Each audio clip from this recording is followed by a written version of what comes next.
ஸ்ரீவர்மாஸ். எடப்பாடி முதல்வராக்க ஸ்டாலின் கூட்டணி கட்சி தலைவர்களை பேசினாரு. இது எந்த வகையில கொள்கை, எந்த ஆதாரமா? எல்லா சந்திச்சு பேசிருக்காங்களா? இல்ல சார், திருமாவளவன் அடுத்த நாளே என்ன பேட்டியில சொன்னாரு? சண்முகம் சாரும் இடதுசாரிகளும் எல்லாருமே ஸ்டாலின் அவர்களே கூப்பிட்டு கேட்டாருங்கிறத அவங்களே ஒத்துக்கிட்டு இருக்காங்க, சொல்லிருக்காங்க. அவங்க ஒரு கட்சியோட தலைவர்கள், அவங்க எப்படி போய் சொல்றாங்க?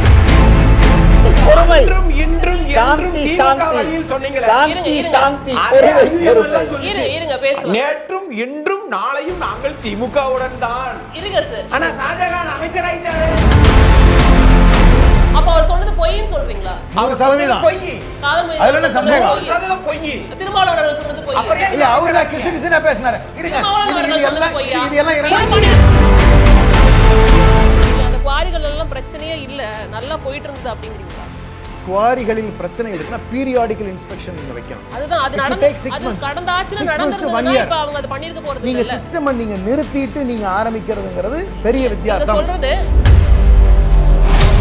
வாரிசு அரசியல் ஏன் தலித் அமைச்சர்களோட வாரிசுகள் மட்டும் வரமாட்டீங்க? நேருவோட பையன் வராரு, துரைமுருகன் பையன் வராரு, ஐ பெரியசாமி பையன் வராரு. அதனாலதான் தாவே காட்சிக்கு வந்திருக்கா சார். அதாவது அதிமுக ஒரு கட்சிக்கு சாதி பிரச்சனை இருக்கிறது தெரியாது. அந்த மாதிரி ஒரு மழுமட்டியான இல்ல பாருங்க, அப்படி பேச வேண்டாம். ஏடிஎம்கேக்கு சாதி இருக்குதா, ஆணவ கொலை நடக்குதா, இதெல்லாம் ஒரு பிரச்சனையா? ஜெயிக்கணும், கான்ட்ராக்ட் எடுக்கணும், நிம்மதியாக இருக்கணும், மக்கள்கிட்ட வந்து கொஞ்சம் அன்பாக நடந்துக்கணும். இதுதான் அவங்க அரசியல். அதாவது திமுகவை கேள்வி கேட்குற அளவுக்கு நம்ம ஏடிஎம்கே கேள்வி கேட்காதான் தப்பு. அவங்களுக்கு ஃப்ரீ பாஸ் கொடுத்துடுறோம். எப்போ பாரு திமுக கேள்வி கேட்போம். ஏடிஎம்கே என்ன கிழிச்சதுலாம் கேட்குறேன். ஒரு கட்சியை என்ன கிழிச்சதுன்னு சொல்றாரு பாருங்களேன். 8 சாதி மக்களை சொல்லுவாராம், ஆனா 2 ஐயருக்கு அமைச்சர் பதவி கொடுத்தத பேச மாட்டாங்க. இருங்க சார், எப்படிங்க? அப்ப என்ன சார் அண்ணா திமுக என்ன கிழிச்சதுன்னு கேட்பாங்க. என்னங்க இது? சமூக நீதிங்கிறது எல்லா சமூகமும் சேர்ந்தது தானே? எல்லா சமூகமும் சேர்ந்தது தானே? அவங்களுக்கு கொடுத்த தப்புங்களா? அவங்களுக்கு கொடுத்த தப்புங்கறீங்களா?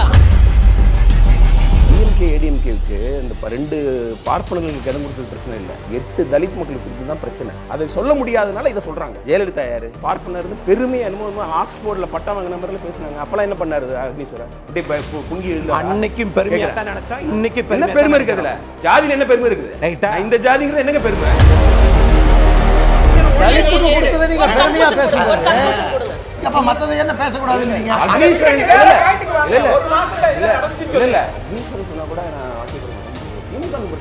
தலித் மக்களுக்கு ரெப்ரசன்டேஷன் கிடைக்கலைங்க. இத்தனை வருஷமா கிடைக்காதவங்களுக்கு கிடைச்சிருக்குது.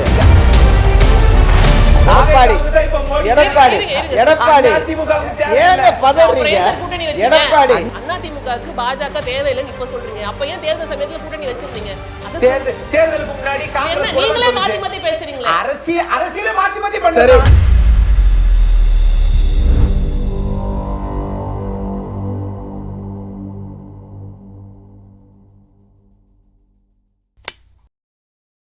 தி ஃபைவ் மீடியா நேயர்களுக்கு வணக்கம்.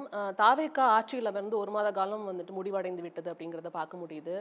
இந்த ஆட்சி அமைந்ததிலிருந்து வந்து பார்த்தீங்கன்னா மக்களும் இதை கூர்ந்து கவனிச்சுட்டு இருக்கிறாங்க. அரசியல் தலைவர்களும் பல அரசியல்வாதிகளும் இந்த ஆட்சி எப்படி நடக்குது அப்படிங்கிறத கூர்ந்து கவனிச்சுட்டு இருக்கிறாங்க. ஒரு பெருத்த எதிர்பார்ப்பை ஏற்படுத்தியிருக்கு அப்படிங்கிறத பார்க்க முடியுது. ஸோ இந்த 1 மாத கால ஆட்சி எப்படி இருந்தது அப்படிங்கிறத குறித்து விவாதிப்பதற்காக நம்முடைய விருந்தினர்கள் இணைந்திருக்கிறாங்க. ஸோ அவங்க கூட நம்ம இன்னைக்கு பேச போகிறோம். நிறைய விஷயங்கள் நம்ம கிட்ட இன்னைக்கு அவங்க பகிர்ந்துக்க போகிறாங்க. ஸோ விருந்தினர்களை முதல்ல வரவேற்றலாம். முதல்ல திமுக செய்தி தொடர்பாளர் தமிழ்மாறன் அவர்கள் இணைந்திருக்கிறாங்க. வணக்கம் சார். அரசியல் விமர்சகர் அக்னீஸ்வரன் அவர்கள் இணைந்திருக்கிறார்கள். வணக்கம் சார். வணக்கம். அரசியல் விமர்சகர் மதிவாணன் அவர்கள் இணைந்திருக்கிறார்கள். வணக்கம். பத்திரிகையாளர் டி என் ரகு அவர்கள் இணைந்திருக்கிறார்கள். வணக்கம். ஸோ எல்லாத்துக்கும் வருகை தந்ததுக்கு முதல்ல நன்றி. அதாவது தாவேகா ஆட்சியில் வந்துட்டு அமருமா அப்படிங்கிற ஒரு போராட்டத்தை தாண்டி ஆட்சியில் அமர்ந்து 1 மாத காலம் ஆகியிருக்கு. ஆனால் அந்த 1 மாத காலம் கடந்ததில் பார்த்தோம் அப்படின்னா நிறைய குறைகள் மீடியாவை தான் இன்ன வரைக்கும் வந்துட்டு எல்லா மக்களும் பார்த்துட்டு இருக்கிறாங்க. ஒரு பெரிய எதிர்பார்ப்பு ஏற்படுத்தியிருக்கு அப்படிங்கிறத யாராலும் மறுக்க முடியாதுங்கிறத பார்க்க முடியுது. ஸோ எப்படி இருந்தது இந்த 1 மாத கால ஆட்சி? முதல்ல உங்ககிட்ட இருந்து ஆரம்பிக்கணும்னு நினைக்கிறேன் சார். ராஜா தமிழ்மாறன் சார், நீங்கள் சொல்லலாம். மக்கள் ஒரு புரட்சியை செய்ததாக ஒரு பரப்புரை மேற்கொள்ளப்பட்டிருக்கிறது. ஒரு விதத்தில் ஒரு மாற்றத்தை எதிர்பார்த்து தான் இந்த வாக்குகள் மாறி இருக்கிறது அப்படிங்கிறது எங்களால் உணர முடியுது. அதில் எந்த மாற்று கருத்தும் இல்லை. அது முழுமையாக ஒரு மாற்று சக்தியாக அமைஞ்சதுன்னு சொன்னால் இல்லை. வெறும் 108 சீட்டுகள் மட்டுமே அவர்களுக்கு குறையாகத்தான் வழங்கப்பட்டதாக பார்த்தோம். அப்படி இருக்கும் பொழுது ஆட்சியை தக்க வைத்து கொள்வதற்காக இதுவரையில் தமிழ்நாட்டில் இல்லாத ஒரு வழக்கத்தை எப்பவும் போலவே தாவேகா உருவாக்கியது. எப்படின்னா மக்களை சந்தித்து ஓட்டு கேட்கும் பொழுது யாரெல்லாம் வந்து தாவேகாக்கு எதிராக ஓட்டு கேட்டாங்களோ அவங்க திமுக பக்கம் இருக்கக்கூடியவர்களை கூப்பிட்டு வாங்க ஆட்சி அமைக்கலாம், உங்களுக்கெல்லாம் அமைச்சரவை கொடுக்குறோம்னு சொல்லி கூப்பிட்டு அப்படி ஒரு அமைச்சரவையை வந்து உருவாக்குச்சு. இது கடந்த கால தமிழ்நாட்டு அரசியல் வரலாறுல அப்படி நடந்ததற்கான வாய்ப்புகள் இல்லை, நடந்ததாகவும் எனக்கு தெரியலை. ஒன்றா சேர்ந்து தேர்தலை போட்டிக்கிட்டு இருப்பாங்க, பலமான கூட்டணிகள் இருந்திருக்கும், அப்படி தான் ஒரு சூழல் ஏற்பட்டிருக்கும். ஆனால் முதல் முறையாக இப்படி ஒரு ஆட்சி அமைஞ்சது, அதில் குதிரை பேரம் நடந்தது அல்லது பல்வேறு விதமான பேரங்கள் நடந்ததுன்னு குற்றச்சாட்டுகள், சோஃபா மாடல் ஆட்சி அப்படிங்கிற குற்றச்சாட்டுகள் எல்லாமே இருந்தாலுமே கூட எல்லாத்துலேயும் ஒரு புதுமையை வந்து தாவேகா செய்து கொண்டு வருகிறது, ஒரு வரலாறு படைத்து கொண்டு இருக்கிறார்கள். அது எந்த மாதிரியான வரலாறுன்னு எங்களுடைய பார்வையில் இருக்குது அப்படிங்கிறது ஒன்று வந்து எதெல்லாம் அரசியலில் இருக்கக்கூடாதுங்கிறதுக்கான முன்னுதாரணமாக தாவேகா இருந்து கொண்டு இருக்கிறது. தமிழ்நாடு மக்கள் எப்படிப்பட்ட ஒரு ஆட்சியை விரும்ப மாட்டார்களோ அது போன்ற ஒரு வகையில் செயல்படுத்தி கொண்டு வருகிறார்கள். அதற்கு முதற் உதாரணம், ஒரு அரசு பொறுப்பேற்ற பிறகு பத்திரிகையாளர்களை சந்திப்பதுங்கிறது ரொம்ப ரொம்ப ரொம்ப அவசியம். கடந்த கால வரலாறில் ஜெயலலிதா அம்மையார் முதல் 2 ஆண்டுகள் 91, 96 இருந்தப்போ கூட பத்திரிகையாளர்களை சந்திக்கிறது ஒரு வழக்கமாக வச்சுருந்தாங்க. அப்புறமா தான் வந்து நிறுத்தினாங்க ஒரு ஸ்டேஜுக்கு மேலே. ஆனால் இந்த ஆட்சியில் இருக்கக்கூடிய முதலமைச்சர் பத்திரிகையாளர்களை சந்திப்பதை அறவே தவிர்த்தும் வருகிறார். முதல்லையும் சந்திச்சதில்லை, வந்த பிறகு சந்திச்சதில்லை. சந்திக்கிறது அவசியமா, அப்படி ஒன்றும் கட்டாயம் இல்லையேன்னு சொல்லி அவருடைய அமைச்சர் அவர்கள் ஒரு பதில் உரையை சொல்கிறாங்க. பத்திரிகையாளர் சந்திப்புங்கிறது எதுக்காகன்னு சொல்லி சொன்னால், பத்திரிகையாளர் நடக்கின்ற நிகழ்வுகளை பற்றி கேள்விகள் கேட்பார். அதனுடைய புரிதல் என்ன அந்த கட்சியினுடைய தலைவருக்கு இருக்கிறது, முதலமைச்சர் என்ன மனநில் இருக்கிறாருங்கிறது நேராக தெரிஞ்சுக்கணும்னு விரும்புகிறது தான் வந்து பத்திரிகையாளர்கள் நேரடியாக கேள்வி கேட்பதற்கான ஒரு சூழல். பதில் சொல்ல முடியாத நிகழ்வுகள், தர்ம சங்கடமான சூழ்நிலை இருந்துச்சுன்னா தான் பத்திரிகையாளர்களை சந்திக்க வேண்டிய அவசியம் ஏற்படாது. நீங்கள் எதிர்கட்சியாக இருக்கும்போது சந்திக்கலைன்னா நீங்கள் வைக்கின்ற குற்றச்சாட்டுகளை மொட்டையாக நீங்கள் சொல்லிவிட்டு நீங்கள் போயிடலாம், பிரச்சனை இல்லை. ஆனால் இப்போ நடக்கக்கூடிய நிகழ்வுகளுக்கெல்லாம், உங்களுடைய ஆட்சியில் நடக்கக்கூடிய தவறுகளுக்கெல்லாம் கேள்விகள் வைக்கின்ற பொழுது பதில் சொல்ல முடியாத காரணத்தினால்தான் அவர்களை பத்திரிகையாளரை தவிர்த்து வருகிறார் அப்படிங்கிற பார்வை தான் எங்களுக்கு வருது. இந்த 1 மாத காலமாக நம்ம வந்து ஒரு சில விஷயங்களை ரொம்ப கவனித்து பார்க்கணும். சட்டம் ஒழுங்கு, ஒரு ஆட்சி 2 உதாரணங்களை கோடிட்டு காட்ட விரும்புகிறேன். ஜெயலலிதா அம்மையார் ஆட்சி பொறுப்பேற்றுக்கு வந்த பிறகு முதல் ஸ்டேட்மெண்ட் என்ன கொடுத்தாங்கன்னு சொன்னால், குற்ற பின்னணியில் இருக்கக்கூடியவர்கள் குற்றம் செய்ய வேண்டும் என்கின்ற எண்ணம் ஏதேனும் இருக்குமே ஆனால் இந்த தமிழ்நாட்டை விட்டு வெளியேறி விடுங்கள், மற்ற மாநிலங்களுக்கு போய் விடுங்கள், இங்கே அனுமதிக்க மாட்டோம், கடுமையான நடவடிக்கை எடுக்கப்படும் அப்படிங்கிற ஒரு ப்ரொக்ளைம் கொடுத்தாங்க. அதை பேஸ் பண்ணி நிறையா கிரிமினல் ஆக்டிவிட்டீஸ் எல்லாம் கண்ட்ரோலுக்குள்ளே வந்துச்சு, பயம் இருந்துச்சு.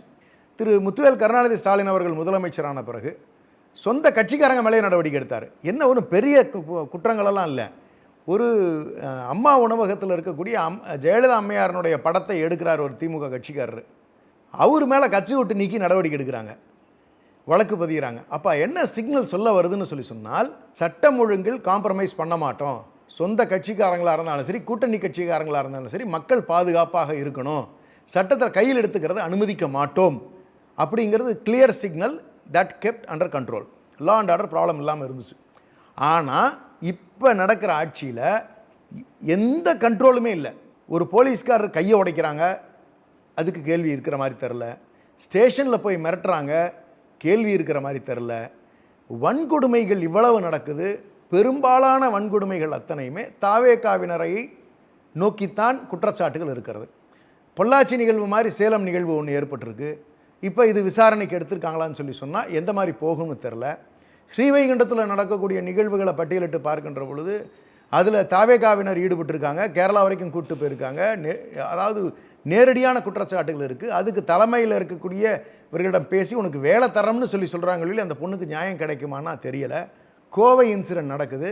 இது எல்லாமே இன்று முதலமைச்சராக இருக்கக்கூடிய சி ஜோசப் விஜய் அவர்கள் சொன்னார் பிரச்சாரத்துக்கு முன்னாக, 100% பாதுகாப்பு வழங்கப்படும் வந்த உடனே அப்படின்னு சொன்னார்.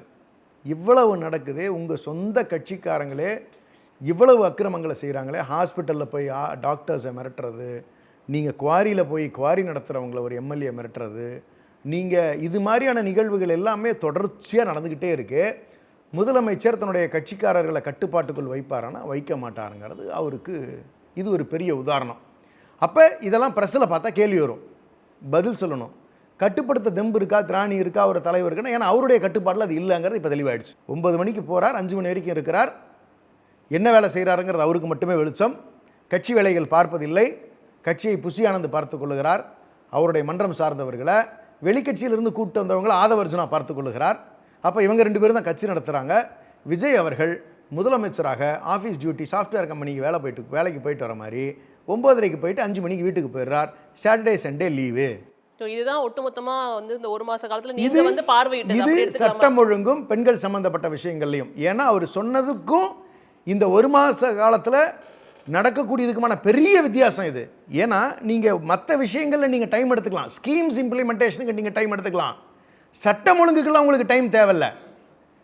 நீங்க ஒரே நாள் 2 நாள் அல்லது 3 நாள் டிஜிபியை கூப்பிட்டு ஒரு இன்ஸ்ட்ரக்ஷன் சொல்ல போறீங்க. நீங்க டிஜிபி கிட்ட சொல்ற இன்ஸ்ட்ரக்ஷன் ஐஜிஸ் மீட்டிங்ஸ்ல அடுத்த 3 ஹவர்ஸ்ல ட்ரான்ஸ்ஃபர் பண்ண முடியும். இந்த ஐஜிஸ் கரஸ்பாண்டிங் எஸ்பிஸை கூப்பிட்டு அடுத்த மீட்டிங் ஜூம் மீட்டிங்கில் இன்றைக்கி டெக்னாலஜி இருக்கிறதுல அன்றைக்கி சாயந்தரமே கடத்த முடியும்.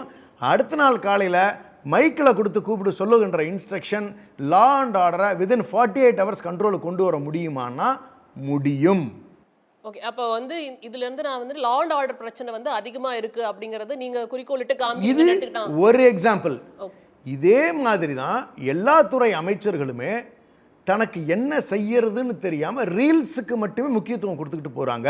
இன்னும் ஒரு படி மேலே போய் சொல்லணும்னா நீங்கள் குவாரிகளெல்லாம் மூடிக்கிட்டு வர்றாங்க, நீங்கள் திருத்தரம்னு சொல்கிறீங்க.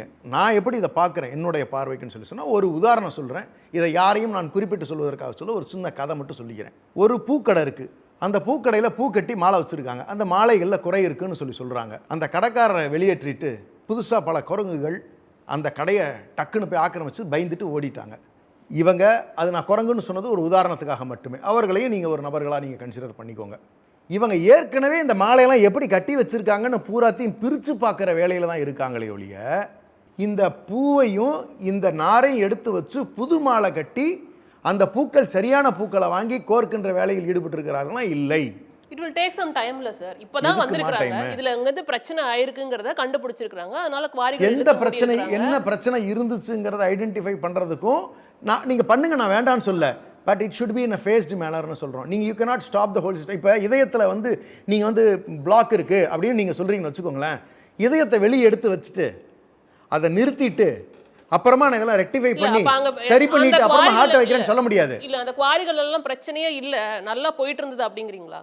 குவாரிகளில் பிரச்சனை இருக்குன்னா பீரியாடிக்கல் இன்ஸ்பெக்ஷன் நீங்க வைக்கணும். அதுதான் அது கடந்த ஆட்சில நடந்துருந்தா இப்ப அவங்க அத பண்ணிருக்க போறது இல்ல. நீங்க சிஸ்டம் நீங்க நிறுத்திட்டு நீங்க ஆரம்பிக்கிறதுங்கிறது பெரிய வித்தியாசம். சொல்றது வெளியில இருந்து ஒரு பப்ளிக்கா நீங்க சொல்றப்ப இது கரெக்டான பாயிண்டா எடுத்துக்கலாம். ஆனா நீங்க ஒரு கட்சியை சார்ந்து ஒரு செய்தி தொடர்பாளர் இருக்கிறப்ப கடந்த 5 ஆண்டு காலங்கள்ல ஏதோ ஒரு பிரச்சனை நடந்திருக்கு, அதை களைவதற்காக அந்த இன்ஸ்பெக்ஷன் அவங்க நடத்துறாங்க. அப்ப அந்த 5 ஆண்டு காலங்கள்ல அதையே நீங்க பண்ணலன்னு இன்ஸ்பெக்ஷன் யாரையுமே நடத்த வேண்டாம்னு நாங்க சொல்லவே இல்ல. Okay, but it should not be in the present pattern. நீங்க என்ன சொல்றீங்கன்னா எல்லாத்தையும் நிறுத்திட்டு இன்ஸ்பெக்ட் பண்ண பிறகுதான் ஆரம்பிக்கணும்னு நீங்க சொல்றீங்க. அப்படின்னா இந்த பீரியாடிக்கல் கேப்ல நீங்க இந்த ப்ரொடக்ஷன் கேப்பை எப்படி நீங்க ஃபில் பண்ண போறீங்க? நிறுத்துறதுனால காஸ்ட் எவ்வளவு கூட போகுது, அப்ப சப்ளை டிமாண்ட் கேப் எவ்வளவு அதிகமாக போகுது. நீங்க இதயத்தை நிறுத்திட்டு நீங்க ரிப்பேர் பண்ணிட்டு இதயத்தை கொண்டு போய் வைக்க முடியாது. சிஸ்டம் ரன் ஆக நீங்க ஒரு 6 மந்த்ஸ்னு ஒரு ஷெட்யூலை நீங்க வச்சுக்கிட்டீங்கன்னா இந்த 15 days Salem inspection, next 15 days அடுத்து வந்து இந்த ஜூரிஸ்டிக்ஷன் இன்ஸ்பெக்ஷன், அட்லீஸ்ட் ஒரு minimum caution warning, illegal queries எல்லாம் மூடிடுங்க, நீங்க வந்து அடுத்து இப்படிலாம் நடத்தணும், நீங்க லீகலா வெரிஃபிகேஷன்ஸ் நடக்கும். அப்படி இருக்கக்கூடியதுல அந்த ப்ரொசீஜரல் ஆக்டிவிட்டி அவங்களுக்கு தெரியல. இல்ல அவங்களுடைய குற்றச்சாட்டே என்னன்னா இல்லீகலா மைனிங் நடந்திருக்கு அப்படிங்கறதுனால தான் அந்த மைனிங் எல்லாத்தையும் மூடி இருக்காங்கங்கறத நம்ம பார்க்க வேண்டியது இருக்கு. இல்ல நான் களத்துல இருக்கக்கூடியவர்களை நான் பார்த்து சொல்றேன். நான் நீங்க எந்த நடவடிக்கைகள் வேண்டுமானாலும் எடுங்கள், சட்ட ரீதியாக தவறு நேர்ந்திருக்கின்ற பொழுது அதை எதிர்கொள்ள வேண்டிய பொறுப்பு தவறு செய்தவருக்கு இருக்கிறது, ஒரு வாய்ப்பு வழங்கப்படுகிறது. நான் சொல்றது சிஸ்டமை நீங்க கெடுத்துட்டு நிறுத்திட்டு நீங்க செய்யக்கூடாது. சிஸ்டம் ரன் ஆகவே நீங்க அதை செய்யணும். சரி, அவங்க எடுத்த நடவடிக்கை மேல உங்களுக்கு ஒரு விமர்சனம் இருக்கு. நடவடிக்கை எடுக்கின்ற விதம் குரங்கு கையில் பூமாலை கிடைத்தது போல பூக்களை எல்லாம் பிச்சு போட்டுக்கிட்டு இருக்காங்க, எப்படி பூவை கட்டியிருக்காங்கன்னு பார்க்கறோம்னு சொல்றாங்க. அப்படி அதை செய்ய முடியாது.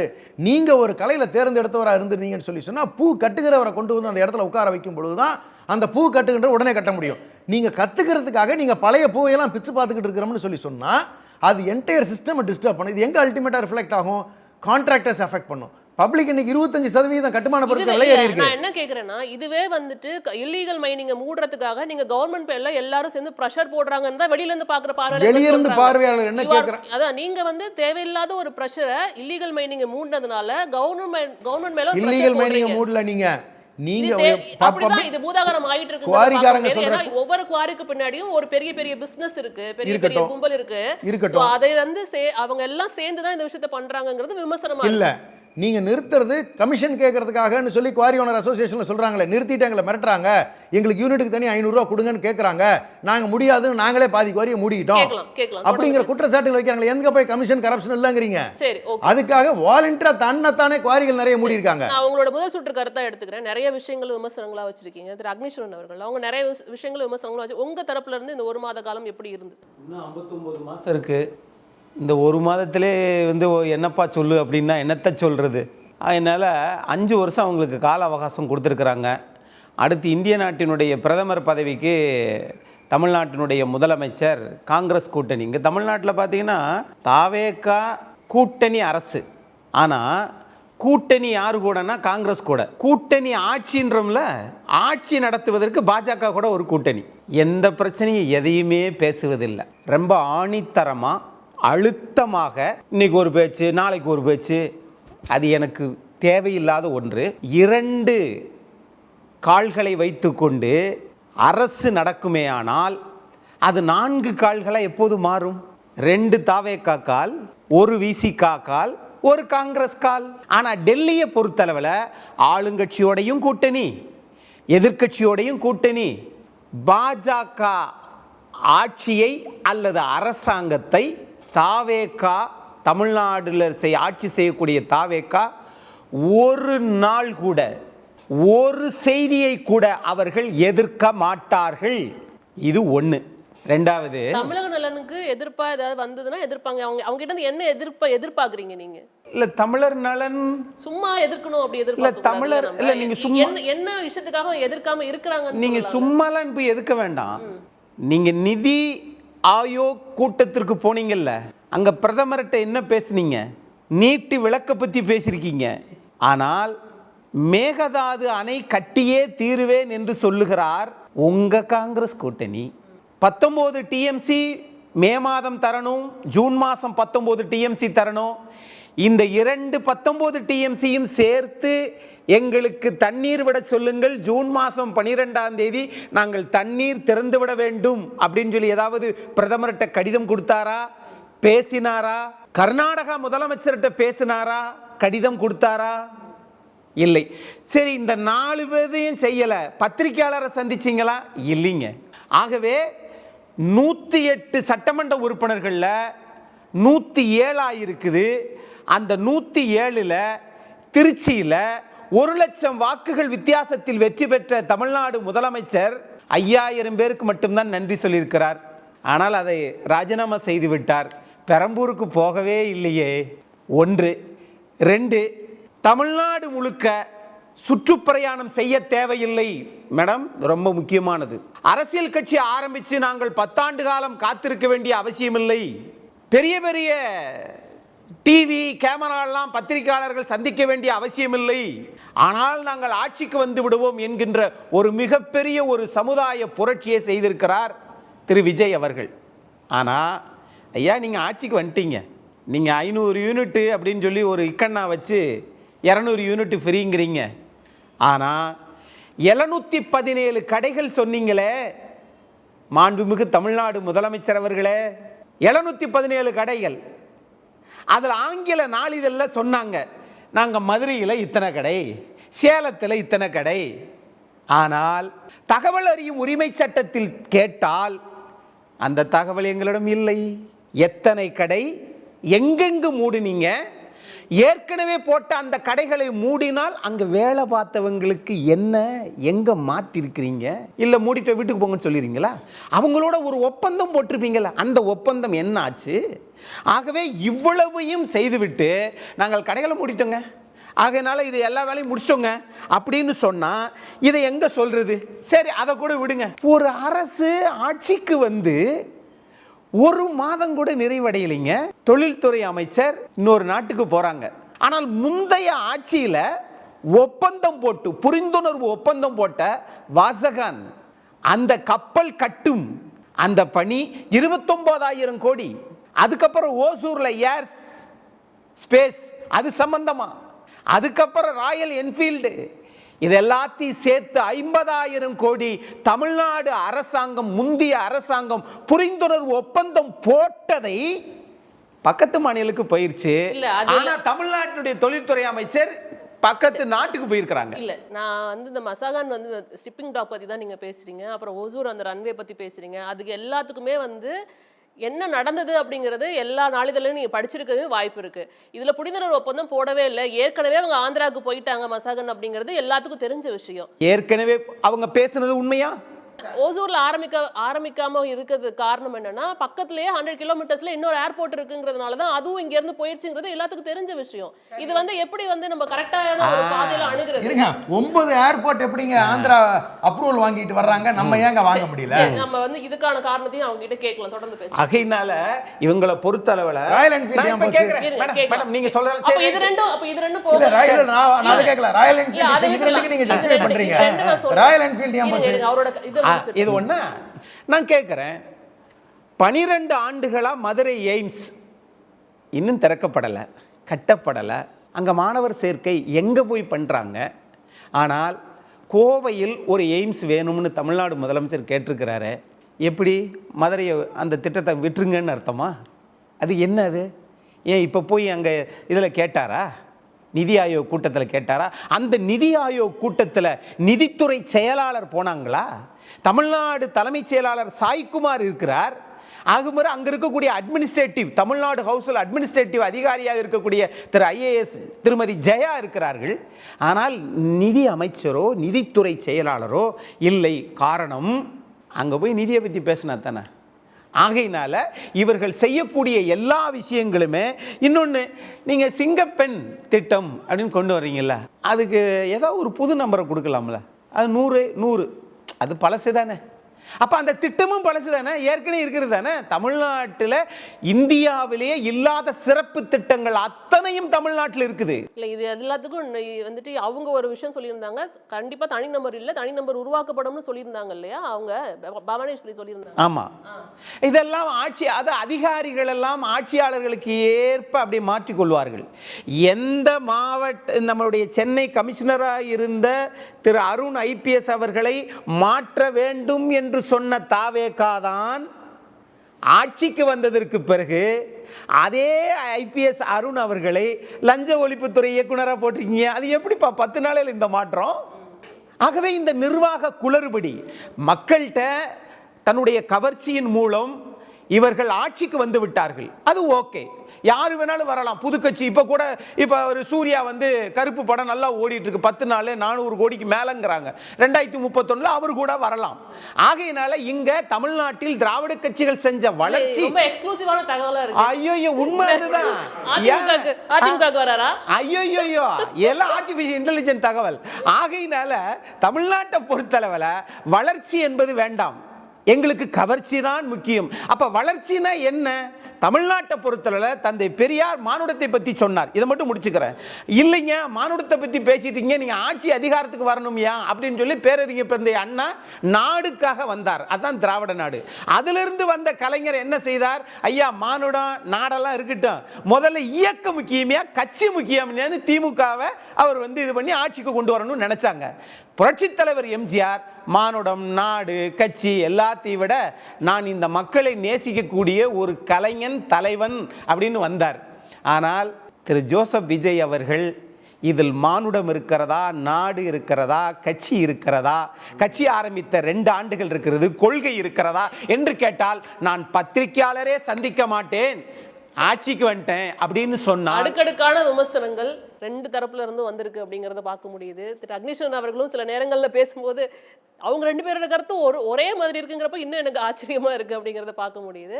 சார், உங்ககிட்ட நான் பேசணும்னு நினைக்கிறேன். இந்த குற்றச்சாட்டுகளுக்கெல்லாம் பதில் என்ன? இவ்வளோ விமர்சனங்கள் ஒரு மாதத்துக்குள்ள. அதாவது தமிழ்நாட்டு மக்கள் முதல் முறையாக இருதுருவ அரசியலுக்கு முடிவு கட்டியிருக்காங்க. இந்த தேர்தலில் நான் முக்கியமாக பார்க்குறது இதுதான். இந்த முறை வாக்காளர்கள் ஆளுங்கட்சியையும் தண்டித்திருக்கிறார்கள், எதிர்க்கட்சியையும் கண்டித்திருக்கிறார்கள். ஆளுங்கட்சி அதிகாரத்தை இழந்திருக்கிறது. முதலமைச்சராக இருந்து கொண்டு முதலமைச்சர் வேட்பாளர்னு சொன்னவரை சட்டமன்றத்துக்குள்ளேவே விடாத அளவுக்கு தீர்ப்பளித்திருக்கிறார்கள். அதே போல் எதிர்க்கட்சி தலைவராக இருந்த எடப்பாடி பழனிசாமி அவர்களை எதிர்க்கட்சி தலைவராக கூட இருக்க முடியாத அளவுக்கு அந்த கட்சியினுடைய பலத்தை குறைத்திருக்கிறார்கள். இப்போ ஒரு புதிய கட்சி 2.5 வருஷமே ஆன கட்சி, மிகப்பெரிய கட்டுமானம் அனுபவம் எதுவுமே இல்லாதது. அவங்கெல்லாம் சொல்கிற மாதிரி எங்கேயும் போய் பெருசாக பிரச்சாரம்லாம் பண்ண பண்ணலையான்றது டிபேட்டபிள் பாயிண்ட்டு, போகலை. ஆனால் இவ்வளோ பெரிய வெற்றியை அது பெற்றிருக்கிறது. அது ஒரு மகத்தான மௌன புரட்சியாகத்தான் நான் பார்க்கிறேன். அது ஏதோ குரங்கு கையில் பூமாலை கவர்ச்சி அரசியல், அவர்கிட்ட என்ன கவர்ச்சி இருக்குதுன்னு தெரியல. அப்போ இந்த தேர்தல் ஒரு மிகப்பெரிய மாற்றத்தை தமிழக அரசியலில் அடுத்து ஒரு 50 வருஷத்துக்கு உருவாக்கி இருக்குது என்று தான் நான் கருதுகிறேன். 500 வருஷம் சொல்லுங்கண்ணா. 50 வருஷம் தான் நம்ம இருக்க போகிறோம். ஆக 50 வருஷங்களுக்கு இங்கே அதாவது பார்த்தீங்கன்னு சொன்னால் 1 மாதம் அப்படின்றீங்க, அது 1 மாதத்தில் என்ன நடந்துரும்னு எனக்கு தெரியல. ஒரு ஆட்சியில் டூ லிட்டில் பீரியட், 1 மந்த்துன்றது வெரி லிட்டில். செட்டில் டவுன் ஆகணும். முதல்ல செட்டில் டவுன் ஆகிறதுக்கே அவங்களுக்கு 1 மாதம் 1.5 மாதம் ஆகலாம். ஆகவே இருந்தாலும் சில நல்ல விஷயங்கள், சில தவறான விஷயங்களும் இருக்குது. நான் அதை சிலதை மட்டும் குறிப்பிட்டு சொல்லலாம். பட் இந்த ஆட்சியை பற்றிய என்னுடைய முழுமையான மதிப்பீடு என்பது at least I need to watch for 6 months. ஏன்னா அவங்க இப்போ ஏதாவது செஞ்சால் கூட அதனுடைய பலன் ரிசல்ட் வர்றதுக்கு 6 மாதம் ஆகுங்க. இது ஒன்றும் சுவிட்சை போட்ட ஒன்றும் லைட் எறிகிற கேஸ் இல்லைங்க, கவர்னன்ஸ். ஆகவே என்னை பொறுத்தவரையில் ஒரு 6 மாதம் கழித்து தான் நான் இந்த ஆட்சியினுடைய நல்லது கெட்டது சரியான இதெல்லாம் சொல்ல முடியும். நான் என்ன சொல்கிறேன்னா, எ ப்ராமிசிங் பிகினிங், நம்பிக்கை அளிக்கக்கூடிய துவக்கமாக இருக்குது. நம்பிக்கை அளிக்கிறது எப்படின்னு சொன்னீங்கன்னா, இந்திய சுதந்திரத்துக்கு பிறகு அமைந்த எந்த மாநில ஆட்சியிலும் இது போன்ற ஒரு சமூக நீதி சர்க்கார் வந்ததே இல்லைங்க. நான் எதை சொல்கிறேன்னா, ஒரு அமைச்சரவையில் 35 மந்திரிகளில் 8 பேர் தலித் சமூகத்தை சார்ந்தவர்கள். இப்போ துணை சபாநாயகரை சேர்த்தா 9 பேர். டாக்டர் அம்பேத்கர் கூட இடஒதுக்கீடில் அன்னைக்கு இருந்த பாப்புலேஷனில் 17% எஸ்சிக்கும் 5% எஸ்டிக்கும்னு 22% தான் வேலை வாய்ப்பு கல்வியிலலாம் இடஒதுக்கீடு இருக்குது இன்றைக்கி சட்டப்படி. அந்த 22க்கு மேலே திரு விஜய் அவர்கள் தன்னுடைய அமைச்சரவையில் கொடுத்துருக்கிறாரு. சமூக நீதி பற்றி வாய்க்கிழிய பேசிய கட்சிகள் கடந்த 60 வருஷத்தில் இல்லை. சுதந்திரத்துக்கு பிறகு எந்த மாநிலத்திலும் எந்த கட்சியும் செய்யாத ஒரு புரட்சியை திரு விஜய் அவர்கள் செய்திருக்கிறார்கள் என்பது மிக மிக பெரிய விஷயமாக பார்க்குறேன். 22% தலித் மக்கள் அவங்களுடைய பாப்புலேஷனுக்கு ஏற்ற மாதிரி முதல் தடவையாக தமிழகத்தில், அதுவும் பார்த்திங்கன்னா முக்கியமான பொறுப்புகள் இந்த ஆதி திராவிடர் நலத்துறை கொடுப்பாங்க, இல்லைன்னா வேறு ஏதாவது ஒரு ஓரமாக உட்காரமான்ற மாதிரி கொடுப்பாங்க. ஆனால் இன்றைக்கி பாருங்கள், எஜுகேஷன் நான் சிம்பிளாக சொல்கிறேன், அதாவது பள்ளிக்கல்வி ராஜ்மோகன், இல்ல போன அதே போல் ஆமாம் உயர்கல்வி இருந்தார். நான் சொல்கிறது பள்ளிக்கல்வி ராஜ்மோகன், உயர்கல்வி விஸ்வநாதன். அவர் அப்கோர்ஸ் காங்கிரஸ் மினிஸ்டராக இருந்தால் கூட 2 தலித் அமைச்சர்களிடம் இந்த மாநிலத்தின் கல்வியே கொடுக்கப்பட்டிருக்கிறது என்றால் இது ஒரு மிகப்பெரிய மாற்றமாக நான் பார்க்குறேன். குறிப்பாக திமுக அதிமுக எல்லா கட்சிகளும் எக்ஸப்ட் ஜெயலலிதா மேடம் இருந்தப்போ ஜென்ரல் கான்ஸ்டிடுவன்சியில் தலித் எழில்மலையை திருச்சியில் நிற்க வச்சு எம்பி ஆக்குனாங்க. ஆனால் நார்மலாக இந்த சமூக நீதி பேசுகிற இந்த திராவிட கட்சிகள் ரெண்டுமே அந்த ஒதுக்கப்பட்ட தனித்தொகுதிகளில்தான் நிற்க வைப்பாங்க. குறிப்பாக கிளாரிங் எக்ஸாம்பிள் நான் சொல்லணுன்னா, ராஜா நாடறிஞ்ச தலைவர், துணை பொதுச் செயலாளர், பெரம்பலூர் தொகுதியில் நிற்கிறாரு, தொடர்ந்து அவர் எம்பி ஆகிறாரு. ஆனால் அந்த தொகுதி தனித்தொகுதியாக இல்லை பொது தொகுதியாக மாற்றினவொன்னும் ஏன் அங்கே நின்னா என்ன, ஏன் நிற்க வேணாம்? அவர் ஒரு ஜாதியின் அடிப்படையிலேயே அங்கே ஓட்டு போடுறாங்க மக்கள். ஆனால் அவரை திமுக தலைமை நீலகிரிக்கு மலையேற்ற வச்சுது. அப்படிப்பட்ட ஒரு சூழலில் தமிழ்நாட்டில் 8 அமைச்சர்களை கொண்ட ஒரு அமைச்சரவை இன்னைக்கு விஜய் ஃபார்ம் பண்ணியிருக்காருன்னா நிச்சயமாக அது பாராட்டுக்குரியது. நம்ம அதை அப்படிதான் பார்க்கணுமா? ஏன்னா கோவிசெலியன் அவர்களுக்கு கல்வித்துறை கொடுத்திருந்தாங்க போன தடவை, உயர்கல்வித்துறை போன முறை, அதுக்கு முன்னான அதுக்கப்புறம் 60 வருஷமா பாருங்க. கடந்த ஆட்சியில ஸ்டாலின் அவர்கள் 4 அமைச்சர்கள் ரைட்டுங்க, 8 பேர். நான் சொல்றது 8 பேர் இந்தியாவில் எந்த மாநிலத்திலும் சுதந்திரத்துக்கு பிறகு இருந்ததில்லை. இது ஒரு மகத்தான சாதனையாக நான் பார்க்கிறேன். அடுத்தது ஃபர்ஸ்ட் கேபினெட் மீட்டிங் ஒரு வாரத்துக்கு முன்னால் நடந்ததுங்க. 35 மந்திரிகளையும் போட்டு அவர் வந்து அமைச்சரவை கூட்டம் முதல்ல நடத்தியிருக்காரு. ஒரு 1.5-2 மணி நேரம் நடந்ததாக கேள்வி தான், பத்திரிகையில் நம்ம பார்த்தது தான்.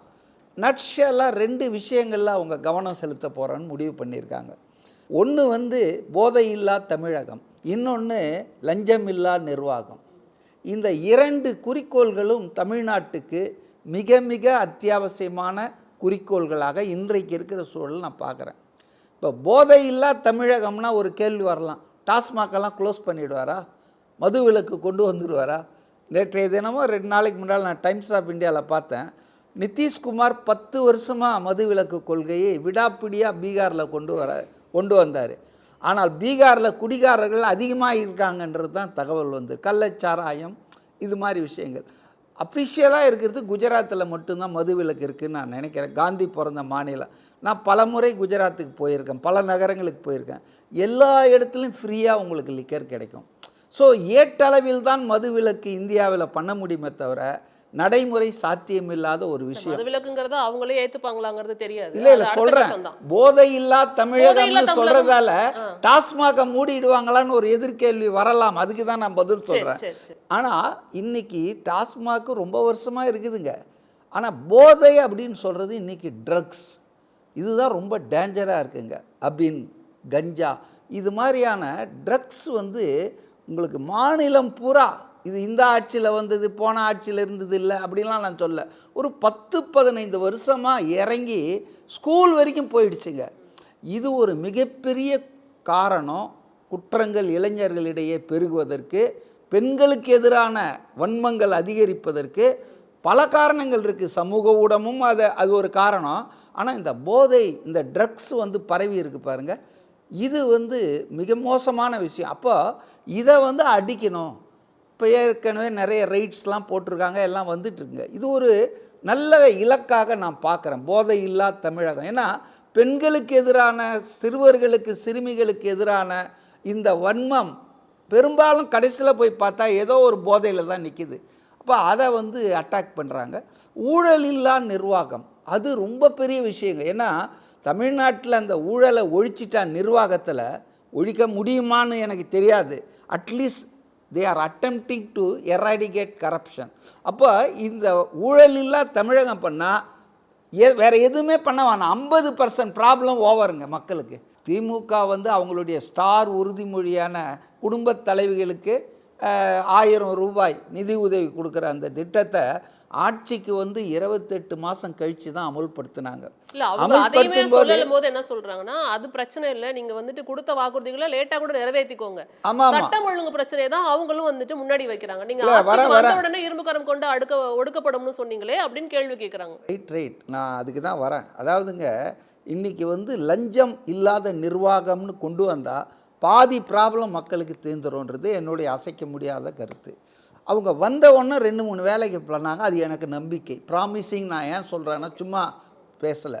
இப்போ சிஎம்டிஏல பார்ட்டி ஃபண்டுன்னு கலெக்ட் பண்ணி இருந்துட்டுருக்காங்க எல்லா காலமும். அதிமுக காலத்தில் எடப்பாடி ஆட்சி இருக்கும்போது 25 ரூபாய் ஸ்கொயர் ஃபீட்டுக்குன்னு கலெக்ட் பண்ணியிருக்காங்க. இவர் சேகர் பாபு இருக்கும்போது இப்போ திமுக ஆட்சியில் விலைவாசிலாம் உயர்ந்துடுச்சு இல்லையா, அதனால் ஸ்கொயர் ஃபீட்டுக்கு 27 ரூபான்னு சொல்லி பார்ட்டி ஃபண்ட். நல்லா கவனிங்க, இது ஒரு 10-15 வருஷமாக கலெக்ட் ஆகிட்டுருக்கு.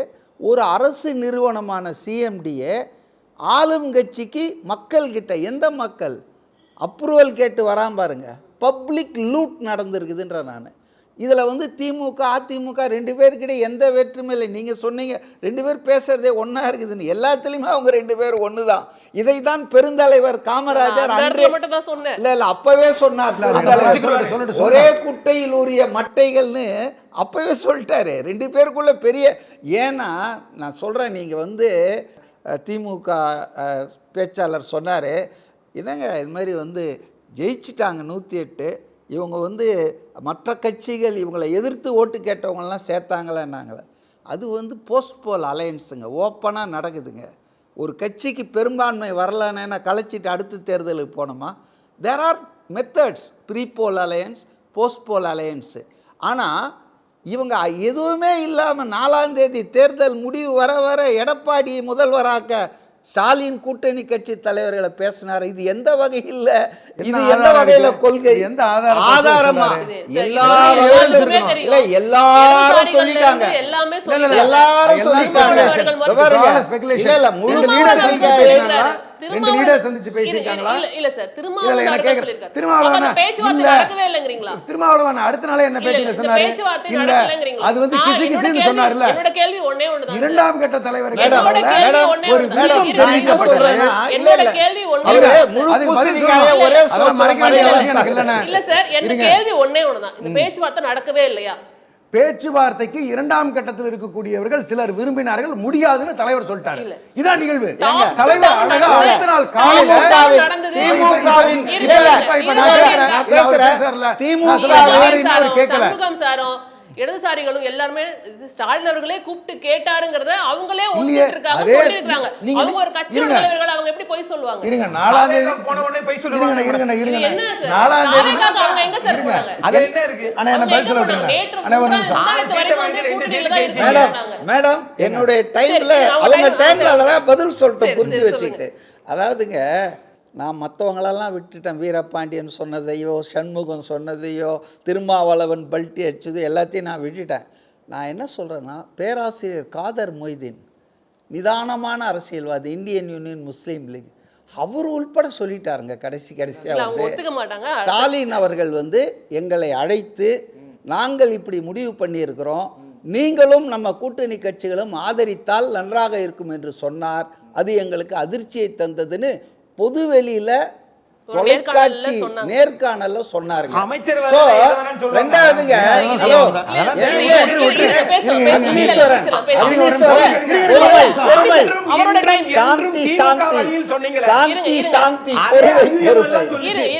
நேற்றும் இன்றும் நாளையும் நாங்கள் திமுகவுடன் தான். ஆனா ஷாஜகான் அமைச்சர் ஆயிட்டாரு என்று அப்ப அவர் சொன்னது பொய்ன்னு சொல்றீங்களா? 100% பொய். அதுல என்ன சந்தேகம்? 100% பொய். திருமாவளவன் சொன்னது பொய்.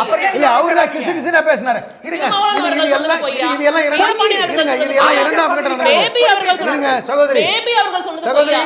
இது எல்லாமே பேபி அவர்கள் சொன்னது பொய்யா? சகோதரி, இடதுசாரிகள் இல்ல இல்ல, இருங்க ஒரு நிமிஷம், ஒரு நிமிஷம், இடதுசாரிகளுக்கு எந்த அமைச்சரும் கொடுக்கப்படல சார். சகோதரி, இப்ப வரைக்கும் நிபந்தனை இன்றி இருங்க, வெளிய வந்தா நான் கேக்குறேன், நீங்க அமைச்சர் ஆகிறதுக்கு முன்னாடி, கூட்டணியை விட்டு போறதுக்கு முன்னாடி இதெல்லாம் நீங்க சொல்லிட்டு நீங்க போனீங்களா? அமைச்சரான பிறகு இந்த கதையெல்லாம் கட்டுனீங்களா? நான் கேக்குறேன், இல்லங்க பதில். இவங்களை விடுங்க. நான் இல்ல நம்ம யாரையும் கேக்கல. பேபி சார் அவர்கள் சொன்னது பொய்யா? சார், பேபி சார் போனதெல்லாம் வேண்டாம். நான் கேக்குறவங்க அமைச்சரவைக்கு போனவங்கள நான் கேக்குறேன். அமைச்சரவைக்கு போனவங்கள நான் கேக்குறேன். நீங்க போனதுக்கு அப்புறம் என்ன கதை வேணாலும் சொல்லலாம். வேண்டாத புருஷன் கை தொட்டாலும் தப்பா, என்ன வேணாலும் பண்ணாலும் தப்புங்கிற மாதிரி நீங்க சொல்றீங்க. திமுகவின் துணை பொதுச் செயலாளர் ராஜா அவர்கள் சொன்னாரு, 2ஆம் கட்ட 3ஆம் கட்ட தலைவர்கள் பேசி இருக்கலாம். ஆமா, அதாவது பேசவே இல்லைன்னு யாரும் இது சொல்லல. ஆமாங்க, ஆசை யாருக்கு போகுது? பேசிருப்பாங்க 4 பேர். அடுத்தது இன்னைக்கு வந்து அதிமுகவினுடைய சிவி சண்முகம் மரத்தடியில் நின்றுட்டு எம்ஆர்சி நகர்ல சத்தியம் பண்ணவையா அப்படின்னு எடப்பாடியை கூப்பிட்டாரு 4 நாள். ஆக பொய்க்கால் குதிரைன்னுலாம் சொன்னார். 2 கால் தான் இருக்குது தாவேக அரசுக்குன்னு அக்னீஸ்வரன். ஆனால் எதை மறந்துட்டார்னா, அவர் தலைமை ஏற்றுட்டு இருக்காருல்ல மோடி, அந்த தேசிய ஜனநாயக கூட்டணி, எடப்பாடி ஏங்க பதறீங்க? எடப்பாடி அதிமுகவுக்கு தேவையில்லை. அதிமுகவுக்கு தேவையில்லைன்னா எதுக்கு என்டிஏ கூட்டணியில இருந்தீங்க? அப்ப வந்து நீங்க ஏன் வந்து மன்னார்குடி காமராஜா கார்ல ஏத்திட்டு போனீங்க? இந்த கூரை பேரம், குதிரை பேரம், காக்கா பேரம் யார் பண்றீங்க? இருங்க எதுக்கு? அப்ப நான் என்ன கேக்குறேன், அதிமுகவுக்கு பாஜக தேவையில்லைன்னு இப்ப சொல்றீங்க. அப்ப ஏன் தேர்தல் சமயத்துல கூட்டணி வச்சிருந்தீங்க? தேர்தலுக்கு முன்னாடி காங்கிரஸ் நீங்களே மாத்தி மாத்தி பேசுறீங்களே. அரசியல மாத்தி மாத்தி சரி, பண்றாங்க. அப்ப அவங்க அரசியல் பண்றாங்க. என்ன தாவேகாவும் அரசியல் பண்ணுது. ஆள் புடிச்சிட்டு இருக்கு. கண்டினியூட்டி வரட்டும். சரி, ஓகே, பேசுங்க. அப்ஸ்ட்ரக்ட் பண்ணாதீங்க. மோடி அவர்களுக்கு தனிப்பெரும்பான்மை கிடைக்கல நாடாளுமன்ற தேர்தலில். நிதிஷ்குமார் ஒரு காலு, சந்திரபாபு நாயுடு ஒரு காலு. எடப்பாடி யாரை சொன்னார்னு தெரியல, பொய்க்கால் தமிழ்நாட்டுல தெரியுது. தாவேக்காவை அப்படித்தானே? அதாவது அவர் தலைமையேற்றுக் கொண்டிருக்கிற மோடி பொய்க்கால தான் நடத்திட்டு, அதனால நான் அதை தப்புன்னு சொல்ல. இந்த விமர்சனங்கள் இருங்க. அவங்க வந்து முக்கியமா வச்ச விமர்சனங்கள் என்னன்னா சட்டம் ஒழுங்கு பிரச்சனையும் கல்குவாரியில நடக்கிற பிரச்சனையும் தான் முக்கியமா வச்சாங்க. அதோட அது விமர்சனம் எனக்கு முக்கியமா படலைங்க. அதை விட முக்கியமான விஷயம் ஆமா, அவங்களுக்கு- சட்டம் ஒழுங்கு அவங்களுக்கு பிரச்சனை இல்ல. முக்கியமான விஷயம் எனக்கு வன்கொடுமை முக்கியமான பிரச்சனை இல்ல. இருக்கணும்னு அவசியம் இல்ல. பெண்கள் எப்படி நான் போனா பேசுறத என்ன? பேசுறேங்க. எங்க அப்புறம் போனா சொல்றேன். என்ன? அதாவது என்னை பொறுத்தவரையில் டிஜிபி சங்கர் ஜிவால் ரிட்டையர் ஆகி 1 வருஷம் ஆச்சுங்க. ஒரு ஆள் ரிட்டையர் ஆகிறான்னா மத்திய அரசு மாநில அரசில் 6 மாதத்துக்கு முன்னாலே அவருடைய பென்ஷன் பேப்பரை ப்ராசஸிங் பண்ணிடுவாங்க. அப்போ 1.5 வருஷமாக ஒரு டிஜிபியை போடாத படு மோசமான நிர்வாகத்தை காவல்துறையில் திமுக நடத்திச்சு. இன்னைக்கு இவர் வந்து 15 நாள்லயே போட்டார, டிஜிபியை போட்டார. இவங்க போட்டாங்களா? சட்டம் ஒழுங்கு ஏங்க உங்க ஆட்சியில கடைசி நாள் சொல்லி தான் போடுறது. ஒன்றிய அரசுல இருந்து அங்க டெல்லியில இருந்து வராங்க. அதாவது இப்ப எல்லாரும் அனுப்புறாங்க கவர்மெண்ட் சார்ஜ் எடுத்துக்கிறதுக்கு. ஆமாங்க, அதை ஏங்க நீங்க செய்யல? எங்க ஏன் செய்யலனா நாங்க என்ன வேலை பார்ப்போமா? ஏன் செய்யலனா பிஜேபி கையில கொடுக்க விருப்பம் இல்ல. இல்ல அதனால கொடுக்கல. உங்களுக்கு அந்த மாதிரி வரக்கூடிய அந்த சீனியாரிட்டியில் இருக்கிற 3 அதிகாரிகள் வந்து நியாயமான ஆட்கள், நேர்மையான ஆட்கள். உங்களுடைய இதுக்கு அவங்க ஆட மாட்டாங்க, டான்ஸ் ஆட மாட்டாங்கன்றதால தேர்தல் நேரத்தில் தங்களுக்கு வேண்டிய ஆள் வேணுன்றதுக்காக இன்சார்ஜின்னு போட்டு காவல்துறை தலைவர் பதவியை ஃபில்அப் பண்ணாம வச்சிருந்தாங்க. சட்டம் ஒழுங்கை குவாரிகளை பொறுத்தவரையில் அவைகளெல்லாம் வந்து விதிகளை மீறி அனுமதிக்கப்பட்ட அளவை விட அனுமதிக்கப்பட்ட இடங்கள் இல்லாத இடங்கள்லாம் பண்ணுறாங்கன்றது தான் ஆய்வு பண்ணி temporary they were close, not permanently விசாரணை பண்ணிவிட்டு அது ஓகே அப்படின்னா அவங்கள அலோவ் பண்ணுவாங்க. அதனால் க்ளோஸ்லாம் பண்ணல, அப்படி பண்ணவும் முடியாது. நோட்டீஸ்லாம் கொடுக்கணும், ஏற்கனவே அவங்க வந்து டெண்டரில் எடுத்திருப்பாங்க. அதனால் அது ஒன்றும் அவ்வளோ ஈஸியான விஷயம் இல்லை. ஆனால் இவங்களை குவாரியை பண்ணிட்டாங்கன்னு ஒன்றும் சில வெஸ்டட் இன்ட்ரெஸ்ட்டு இந்த ஜல்லி விலை அதிகமாகிடுச்சு, கல் விலை அதிகமாகிடுச்சுன்னு ஒரு பிரச்சாரத்தை கிளப்பி விட்டாங்க. ஆனால் அந்த சங்கத்தினர் தெளிவாக அறிக்கை விட்டாங்க, எந்த இதுவும் விலையும் நாங்கள் ஏற்றல, தவறான பிரச்சாரம் இது பண்ணுறாங்கன்னு. அப்போ நீங்கள் ஏன் கல்குவாரியை மூலமா உங்களுக்கு ஏன் பிரச்சனை? விலை ஏறிடுச்சுங்கிறது இங்கே உண்மைதானே? ஏறலைன்னா அந்த சங்கத்தினரே சொன்ன பிறகு அவங்க கொடுத்த பேட்டி 25% ஏறி இருக்கு சகோதரி. செக் பண்ணுங்க. விலைவாசி பல மடங்கு ஏறிடுச்சுன்னு சொல்றத ஒத்துக்காம இருக்கலாம், ஆனா விலை ஏறி இருக்குதுங்கிறது இங்க உண்மை. எந்த பொருளுக்கு விலை ஏறாம இருக்குது இந்த நாட்டுல? 4 வருஷமா ஏறி இருக்கு. இல்ல பெட்ரோல் விலை ஏறுது, டெய்லி டீசல் விலை ஏறுது, எல்பிஜி விலை ஏறுது. அதனாலங்க நான் முடிக்க விரும்புறேன். இவ்வளவு குறுக்கீடுக்கு மத்தியில நான் முடிக்க விரும்புறேன். அதாவது அப்படிலாம் கிடையாது. இந்த ஒரு மாசம்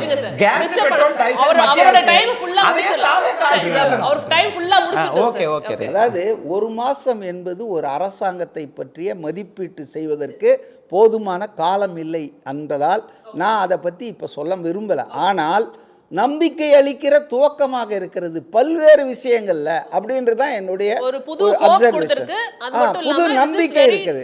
ஷார்ட் பீரியட் டு ஜட்ஜ் அப்படின்னு எடுத்துக்கலாம். ஸோ எல்லாரோட கருத்தையும் கேட்டிருப்பீங்க. வெளியில இருந்து பார்க்குற பார்வையாளர்களும் நீங்க சொல்றதும் ஒத்து போகும்னு நினைக்கிறேன். ஒரு பத்திரிகையாளரா உங்களுடைய கருத்து என்ன? இந்த 1 மாதம் எப்படி இருந்தது? தாவேக்காவோட ஆட்சியை பற்றி ஒரு ஆப்ஜெக்டிவாக அனலைஸ் பண்ணணுன்னா கொஞ்சம் பேலன்ஸ் வேணுங்க. அந்த கட்சியோட விஜயோட ரசிகர்கள் சொல்கிற மாதிரி பாலாறு தேனாரும் ஓடலை. திமுக அதிமுககாரங்க பாஜகக்காரங்க அதை பேசுகிறாங்களா? பேசுகிறதே இல்லை. இருக்காங்களா நிலை தெரியல, எலெக்ஷனுக்கு அப்புறம் காண போயிட்டாங்க. ஸோ திமுக அதிமுக சொல்கிற மாதிரி ஃபுல்லாக அலங்கோலம் அப்படின்னு சொல்கிறதுக்கு கிடையாது. எப்பொழுதுமே ஒரு மிடில் பாத், அந்த பேலன்ஸ்டு பாத்தில் தான் உங்களுக்கு ஒரு பெர்ஸ்பெக்டிவ் கிடைக்கும். நிறைகளும் இருக்குது, குறைகளும் இருக்குது. ஸோ போக போக இந்த ஆட்சி அதெல்லாம் எப்படி வந்து ரெண்டுத்தையும் பார்த்து நிர்வாகம் செய்ய போகிறாங்கிறது தான் முக்கியம். முதல்ல வந்து இது ஒரு ஹனிமூன் பீரியட், ஒரு 6 மந்த்ஸ் கொடுக்கணும்.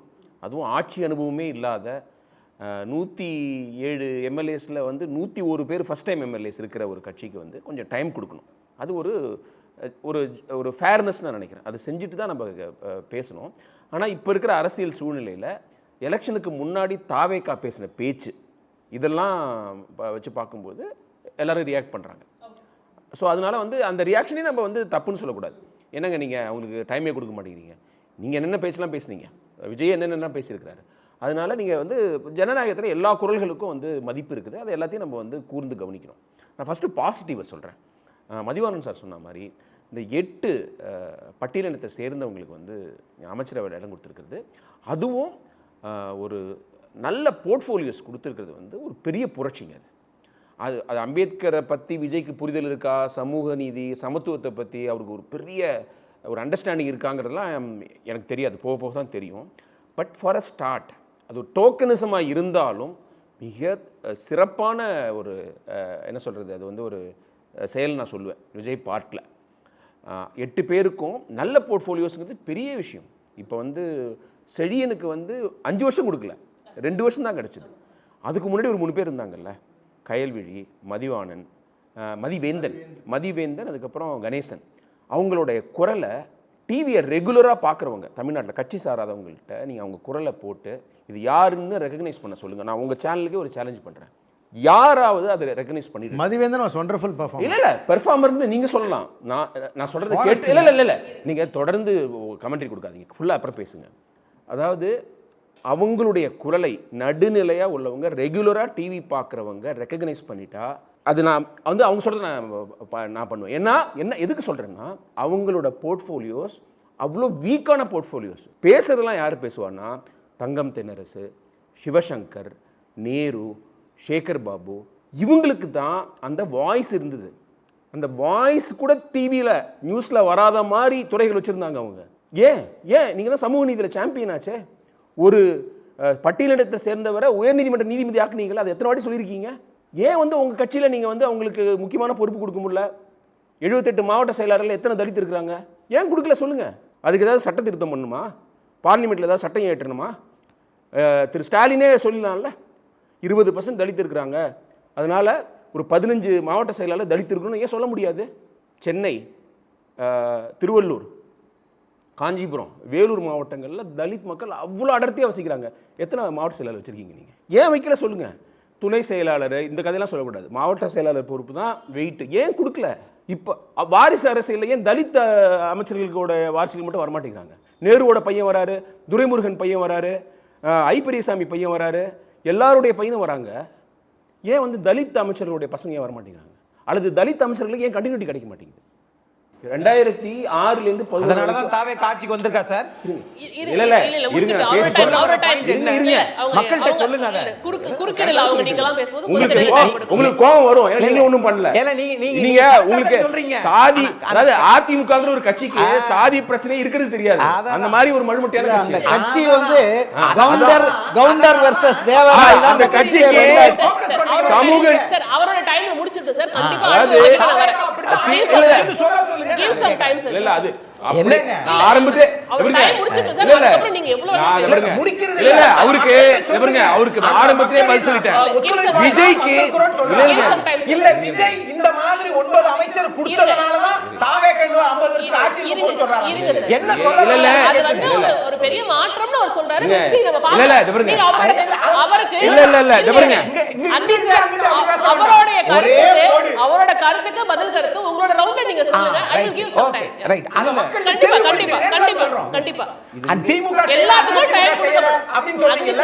அப்ப தாவேக ஆட்சிக்கு வந்ததே அந்த அடிப்படையில் தான். சார் அவரோட டைம் நம்ம எடுக்க வேண்டாம் சார், அவர் டைம் முடிச்சிட்டு அதுதான் கரெக்ட்டா இருக்கும் நினைக்கிறேன். இல்ல என்னோட டவுட் இல்ல ஒரு பாயிண்ட்லெஸ் குறுக்கீடு, உண்மையிலே அர்த்தம் இல்லாத குறுக்கீடு. நான் ஆரம்பத்திலே சொல்லிட்டேன் கரெக்ட் தான். விஜய்க்கு அம்பேத்கர் பற்றி புரிதலோ சமத்துவம் பற்றி புரிதலோ இருக்கா எனக்கு இன்னும் தெரியாதுன்னு நான் அந்த ஒரு ரைடரோட தான் நான் ஆரம்பிச்சிருக்கிறேன். அதில் வந்து இடைமறிச்சு பேச அர்த்தமே கிடையாது, திரும்பி பண்ண வேணாம்னு சொல்லுங்கள். ஏன்னா என்னோட ஃப்ளோ மெமரி இதுவும் அஃபெக்ட் ஆகுது. ஸோ வந்து இது ஒரு பெரிய புரட்சி. இது 8 பேருக்கு கொடுத்தது, அவங்க நல்லா செயல்படணும்.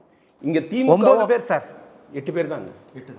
துணை சபாநாயகர் கேபினெட்ல அதுவும் கேபினெட் தானே ஃப்ளோல போயிட்டு இருக்காரு, கொஞ்சம் டைம் கொடுக்கலாம். இல்ல சேர்த்து மொத்தமா சொல்லுங்கன்னு தான் சொல்றோம். ப்ளீஸ் சார் கொஞ்சம். திமுக அதிமுகவுடைய அரசியல் ஆதிக்க சாதி இந்துக்களுடைய அரசியல் அதிகாரத்தை கட்டமைக்கிறது தான்.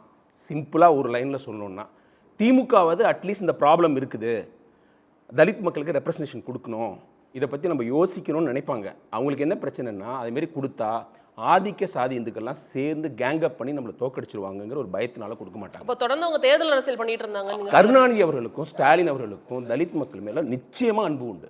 அவங்களுக்கு நல்லது செய்யணும்னு நினைக்கிறவங்க. அப்படி நினைக்காதவர் வந்து அருந்ததிய மக்களுக்கு 3% இடஒதுக்கீடு உள்ஒதுக்கீடு கொடுத்துருக்கவே மாட்டார். அந்த ரிஸ்க் எடுத்தவர் கருணாநிதி அவர்கள். அதெல்லாம் பெரிய சாதனை. ஆனால் தேர்தல் அரசியல்னு வந்துட்டா நம்ம தலித் மக்களுக்கு அவங்க மக்கள் தொகை அடிப்படையில் அவங்களோட எண்ணிக்கை அடிப்படையில் நம்ம ரெப்ரசன்டேஷன் கொடுத்தா இந்த சாதிய சமுதாயமான இந்த மாநிலம், தமிழ்நாடும் அப்படி தான். பெரியார் மண்ணுன்னு சொன்னால் நம்மளும் சாதிய சமூகம்தான். எல்லாரும் சேர்ந்துக்கிட்டு தோக்கடிச்சிருவாங்கிற பயத்தில் கொடுக்காமல் இருந்தாங்க. அதனால தான் வெயிட்டான போர்ட்ஃபோலியோ கொடுக்க மாட்டாங்க, அதிக எண்ணிக்கையில் அமைச்சரவையில் இடம் கொடுக்க மாட்டாங்க, அப்புறம் மாவட்ட செயலாளர்களை தலித்தா ஆக்க மாட்டாங்க. இதுதான் உண்மை, பட்டவர்த்தனமான உண்மை. இது திமுக கதை. ஏடிஎம்கேக்கு சாதி இருக்குதா, ஆணவ கொலை நடக்குதா, இதெல்லாம் ஒரு பிரச்சனையா? ஜெயிக்கணும், கான்ட்ராக்ட் எடுக்கணும், நிம்மதியாக இருக்கணும், மக்கள்கிட்ட வந்து கொஞ்சம் அன்பாக நடந்துக்கணும். இதுதான் அவங்க அரசியல். அவங்களுக்கு வந்து இந்த சாதி ஒரு பிரச்சனை, இந்த பிரிவினை ஒரு பிரச்சனை, தலித் மக்களுக்கு ரெப்ரசன்டேஷன் கொடுக்க வேண்டியது ஒரு நியாயமான கோரிக்கை. 100%. அதாவது திமுகவை கேள்வி கேட்குற அளவுக்கு நம்ம ஏடிஎம்கே கேள்வி கேட்காதான் தப்பு. அவங்களுக்கு ஃப்ரீ பாஸ் கொடுத்துட்றோம். எப்போ பாரு திமுக கேள்வி கேட்போம். ஏடிஎம்கே என்ன கிழிச்சதுலாம் கேட்குறேன். என்ன செஞ்சுருக்கிறீங்க நீங்கள்? உங்களுடைய கட்சியில் இருக்கிற ஒரு கட்சியை என்ன கிழிச்சதுன்னு சொல்றாரு பாருங்களேன்.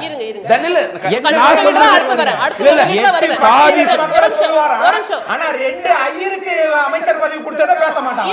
எப்படிங்க? அப்ப என்ன சார் அண்ணா திமுக என்ன கிழிச்சதுன்னு கேக்குறாங்க. என்னங்க இது? நான் கண்டிப்பா உங்களுக்கு டைம் தரேன் சார். இல்ல இல்ல இந்த நாடு பாத்துக்கிட்டு தாங்க இருக்கீங்க. என்னங்க? இருங்க சார். இல்ல அவருக்கு வீடுதான் சார் வருவேன். சூப்பர் நடுநிலை. நான் ஒரு பார்ப்பனர்னு சட்டமன்றத்துல பட்டவர்த்தமா சொன்னவங்கள்ட்ட அடிமையா இருந்த குரூப் அவங்க வந்து ஐயர்களை பத்தி இன்னைக்கு இந்த 2 பேரை சொல்லாம விட்டீங்க. அந்த அடிமை திமுகக்கோ அவரு ஆக்சுவலா நான் வரேன் சார். நீங்க தான் அடுத்து பேச போறீங்க சார். என்னோட டைம் முடியும். ஐயோ எல்லாருக்கும் தான் டைமிங் இது. தமிழ்நாட்டு மக்கள் டைம் இது. நீங்க பேசும்போது நான் குடுக்கவே இல்ல சார். நான் கண்டிப்பா பேசுறேன். ஃபர்ஸ்ட் ரவுண்டுங்கறனால எந்த காஸ்ட் பஸ்ஸும் இல்ல சார். கொஞ்சம் இருங்க. கொடுத்த சமூக நீதி இல்லையா? ஆமாங்க சார். அதுவும் சமூக நீதி தான். நான் பார்ப்பனர்னு பறைசாட்டிக்கிட்ட ஒருத்தங்க நீங்க அடிமையா இருக்கீங்க. இல்ல நானே கேக்குறேன். நீங்க அவங்க இப்ப நீங்க அதையும் சேர்த்து சமூக நீதிங்கிறது எல்லா சமூகமும் சேர்ந்தது தானே? எல்லா சமூகமும் சேர்ந்தது தானே? எல்லா சமூகமும் அவங்க கொடுத்த தப்புங்களா? அவங்க கொடுத்த தப்புங்கறீங்களா? அது மட்டும் போதும் எனக்கு. அவங்க கொடுத்த தப்பு எல்லா சமூகம் அந்த பாயிண்ட்க்குள்ள வரல. எல்லா சமூகம் சேர்ந்தது சமூக நீதி. இப்ப இந்த 2 பேருக்கு மட்டும் அறநிலைத்துறை உணவுத்துறை விட்டுட்டாரே, அது ஏன்னு கேக்குறேன். அவங்க கொடுத்திருக்காங்க. எனக்கு புரியல. இல்ல அத பத்தி என்னோட கமெண்ட் என்ன ஒரு தெரியுமா? நீங்க இல்லங்க. இல்ல அதுதானே சமமா சொல்றோம். பாருங்க, எனக்கு அறநிலைத்துறை வந்து வாய்ப்பு இருந்தா அருந்ததிய சமூகத்தை சேர்ந்த ஒரு பெண்மணிக்கு தான் கொடுக்கணும். என்னுடைய விருப்பம் அதுதான். அருந்ததிய சமூகத்தை சேர்ந்த பெண் எம்எல்ஏ இல்லைன்னு நினைக்கிறேன். இருந்திருந்தா அவங்களுக்கு கொடுத்திருந்தா நீங்கள் இந்த சாதிய இதுவும் படிநிலையும் ஒழியும். பெண்கள் தொடர்பாக சில இது இருக்குல்ல, பிரச்சனை இருக்குல்ல, அதுவும் ஒழியும் நான் சொல்கிறேன். கோயில்லாம் இவங்க போகக்கூடாது, இது தீட்டு அதெல்லாம் இருக்குல்ல, எல்லாமே காலியாகும். அதை தான் செஞ்சுருக்கணும் நான் நினைக்கிறேன். என்னோட விருப்பம் அது. டிஎம்கே ஏடிஎம்கேவுக்கு இந்த 2 பார்ப்பனர்களுக்கு இடம் கொடுத்தது பிரச்சனை இல்லை, 8 தலித் மக்களுக்கு கொடுத்தது தான் பிரச்சனை. அதை சொல்ல முடியாதனால இதை சொல்கிறாங்க. இவங்க திமுக ஆட்சியில் வந்து தலைமை வழக்கறிஞர் யார்? PS ராமன் யார்? ஐயர் தானே. ஜெயலலிதா யார்? நான் வந்து ஒரு பார்ப்பனர்னு பெருமையாக என்னமோ ஆக்ஸ்போர்டில் பட்டம் வாங்கின மாதிரிலாம் பேசினாங்க. அப்போல்லாம் என்ன பண்ணாரு அக்னீஸ்வரன்? அப்படியே பொங்கி எழுந்து அன்னைக்கும் பெருமையாக தான் நினைச்சோம். இன்னைக்கு என்ன பெருமை இருக்குதுல? ஜாதியில் என்ன பெருமை இருக்குது? இந்த ஜாதிங்கிறது என்னங்க பெருமை? அவங்க நான் நல்ல நடிகை, நான் நல்ல பேச்சாளர், நான் நல்ல ஒரு கன்க்ளூஷன் கொடுங்க. மத்தது என்ன பேசக்கூடாதுங்கிறீங்க? அவங்களுக்கு கிடைக்கிறீங்க என்னையாது? இல்ல அக்னீஸ்வரன் அக்னீஸ்வரன் சொன்னா கூட நான் ஆச்சரியப்பட மாட்டேன். திமுக நம்பர் சொல்றேன். தலித் மக்களுக்கு ரெப்ரசன்டேஷன் கிடைக்கலங்க. இத வச்சு இத்தனை வருஷமா கிடைக்காதவங்களுக்கு கிடைச்சிருக்குது. பார்ப்பனர்களுக்கு கிடைக்கிறது பெருமை கிடையாது. பார்ப்பனர்களுக்கு கிடைக்கிறது பெருமை கிடையாது. இருங்க, உங்ககிட்ட தான் வரேன். கொஞ்சம் டைம் கொடுங்க சார். என்ன சொல்றேன்னா, ஒரே ஒரு கன்க்ளூஷன் கொடுங்க. ஒருத்தர் பேசும்போது இன்னொருத்தர் தலையிட வேணாம்னு சொல்லுங்க. இருங்க. அது இப்ப நான் வந்து ராஜா அவர்கள் பேசும்போதும் அக்னீஸ்வரன் ஒரு வார்த்தை பேசல, நியாயமே கிடையாது. அதனால அவங்க பேசுறது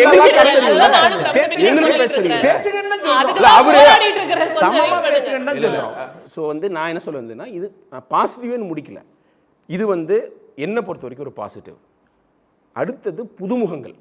திமுக அதிமுக ஆட்சிக்கு வந்திருந்ததுன்னா இந்த தங்கமணி, வேலுமணி, வீரமணி எல்லா மணிகளும் ஏடிஎம்கே வந்திருந்தாங்கன்னா அவங்க வந்திருப்பாங்க. திமுக வந்திருந்தாங்கன்னா அதே மாதிரி துரைமுருகன், ஐ பெரியசாமி, இவங்க KKSSR, ஏடிஎம்கேலாம் வந்த பாதி பேர் அங்கே வந்திருப்பாங்க, சேகர்பாபு, இதே ஆட்கள் திரும்பி வருவாங்க.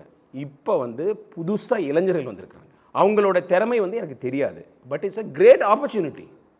படித்தவங்க வந்திருக்காங்க, வேறு வேறு பேக்ரவுண்ட்லேருந்து வந்திருக்கிறாங்க, ஃப்ரெஷ் ஃபேஸஸ் வந்திருக்காங்க, ஃப்ரெஷ் ஐடியாஸோடு உள்ளே வரலாம். அது ஒரு பாசிபிலிட்டி. நான் அவங்க அப்படியே மாற்றிடுவாங்க, இங்கே ஒரு புரட்சி வந்துடும் அப்படின்லாம் சொல்லலை. பார்ப்போம் என்ன செய்கிறாங்க, இன்னோவேட்டிவ் ஐடியாஸ் பண்ணலாம். இது ஒரு பாசிட்டிவ் விஷயம். அப்புறம் விஜய்க்கு வந்து 118 இடம் கிடச்சிருந்தா தான் மேண்டேட்டு. ஆனால் அவருக்கு கிடைச்சிருக்கிற இடங்கள் மக்கள் மனசில் திமுக அதிமுக விட அவருக்கு ஒரு பெரிய இடம் இருக்குது, அபிமானம் இருக்குங்கிறது ப்ரூவ் ஆகிருக்கு. அக்னிஷன் வந்து அதை கொச்சையாக கவர்ச்சின்னாரு, நான் அன்புன்னு சொல்கிறேன். தமிழ்நாட்டில் எப்போதும் திமுக வேண்டான்னு அதிமுகவுக்கும், அதிமுக வேண்டான்னு திமுகவும் ஓட்டு போடுவாங்க. இவர் வேணும்னு ஓட்டு போட்டிருக்காங்க. அது ஜஸ்டிஃபைடாங்கிறது எனக்கு தெரியாது. எனக்கு அந்த மாதிரி அபிமானம் கிடையாது விஜய் மேலே எனக்கு அந்த மாதிரி ஒரு பயங்கரமான இதெல்லாம் கிடையாது, பாசம்லாம் கிடையாது எனக்கு. ஆனால் நான் ஒரு அப்சர்வராக பார்க்குறது, மக்களுக்கு அவர் பிடிச்சிருக்குது ஃபார் சம் ரீசன். இப்போ கர்நாடகா போகிறாரு, அங்கேயும் பிடிச்சிருக்குது, கேரளா போகிறாரு, அங்கேயும் பிடிச்சிருக்கு, எங்கே போனாலும் பிடிச்சிருக்குது. அது வந்து எல்லா தரப்பட்ட மக்கள்கிட்டேயும் அவருக்கு அந்த அன்பு இருக்குது. அதாவது நீங்கள் கிராமம் நகரம்னு சொல்ல முடியாது, படித்தவங்க படிக்காதவங்க, பெரியவங்க சின்னவங்க, ஆண்கள் பெண்கள் எதுவுமே சொல்ல முடியாது. எல்லா பேரியர்ஸையும் உடைச்சு தான் 1.25 கோடி வாங்கியிருக்காங்க. அதான் ஏதோ ஒரு காரணம், ஏதோ ஒரு காரணம் சொல்றாங்க, நீங்க அன்புன்னு சொல்றீங்க. 60 வருஷமா மாற்றம் எவ்வளோ பேர் உருட்டுனதெல்லாம் நம்பாத மக்கள் 2 வருஷத்துல இன்ஃப்ராஸ்ட்ரக்சர் இல்லாமல், பெரிய கொள்கை பேசாமல், கடுமையாக உழைக்காமல் ஒருத்தருக்கு இவ்வளோ கொடுத்துருக்காங்கன்னா அன்பு தான் காரணம். அந்த அன்புக்கு பாத்திரமாக அவர் இருக்கணும். ஆக்சுவலாக விஜய்க்கு என்ன சொல்லுவேன்னா, இந்த அதாவது சாத்தியமில்லாத வாக்குறுதிகள்லாம் விட்டுட்டு இந்த மாதிரி நீங்கள் மக்களுக்கு வந்து செய்ய முடியாததெல்லாம் செய்வேன்னு சொன்னது தவறு. அதெல்லாம் விட்டுட்டு ஒரு பேசிக் நேர்மையோட ஆட்சி நடத்துங்க, ஒரு அறத்தோட ஆட்சி நடத்துங்க அப்படின்னு நான் சொல்லுவேன்.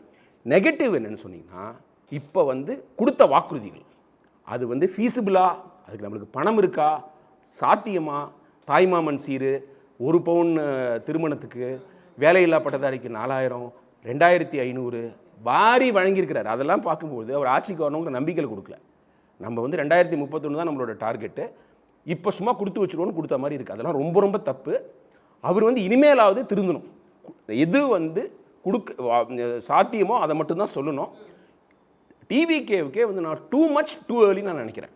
அவங்க கட்சி வளர்ச்சிக்கு நியாயமான சக்ஸஸ் வந்து ஒரு 50-60 சீட்டு வாங்கி எதிர்கட்சியாக, அது திமுகவா அதிமுக ஆட்சி அமைச்சிட்டு போட்டோம், எதிர்கட்சியாக இருந்து கற்றுக்கணும், கஷ்டப்படணும், பாலிடிக்ஸ்னால் என்னென்னு தெரிஞ்சுக்கணும்னு நினச்சா அது நடக்கலை. மக்கள் கொடுத்துட்டாங்க. அதுக்கப்புறம் நான் பேசுறதுல அர்த்தமே கிடையாது.